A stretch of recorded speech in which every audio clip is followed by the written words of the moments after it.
Hari ini saya ikut terlibat dalam acara satu komunitas uning-uningan Batak di HKBP Jatiwaringin, pimpinan dari abang saya Alden Tua Seringoringo.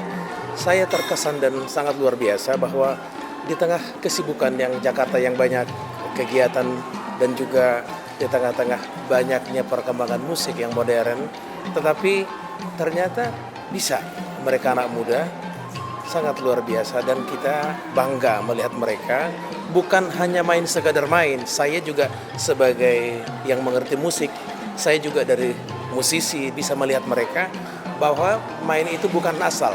Mereka main betul-betul waktu dengan teknik yang baik, dengan main dinamika, bisa dengan belajar itu dengan teknik, dengan pernapasan, dengan juga pukulan uning-uningannya itu dengan ritme yang sangat pas dan juga bisa berdinamika. Saya bangga bukan hanya saja mengiring yang lagu yang biasa, tapi saya percaya mereka bisa main dengan segala irama, dengan segala bentuk jenis-jenis musik yang lain. Sebab itu maju terus untuk komunitas musik dari HKBP Jatiwaringin, biarlah menjadi inspirasi untuk banyak pemuda seluruh, terutama HKBP di seluruh Indonesia, rindu bukan hanya di sini saja, tetapi setiap minggu bahwa kekayaan kita budaya itu harus juga dikumandangkan dan dilakonkan dan juga dimainkan untuk memuji Tuhan Yesus yang begitu baik untuk kita bangsa Batak yang penuh karunia diberikan kepada kita. Sebab itu selamat untuk musisi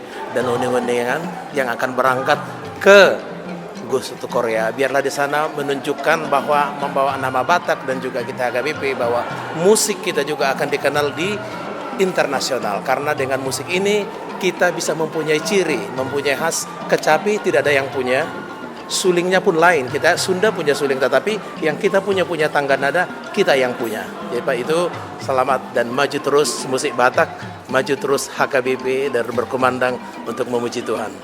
Terima kasih.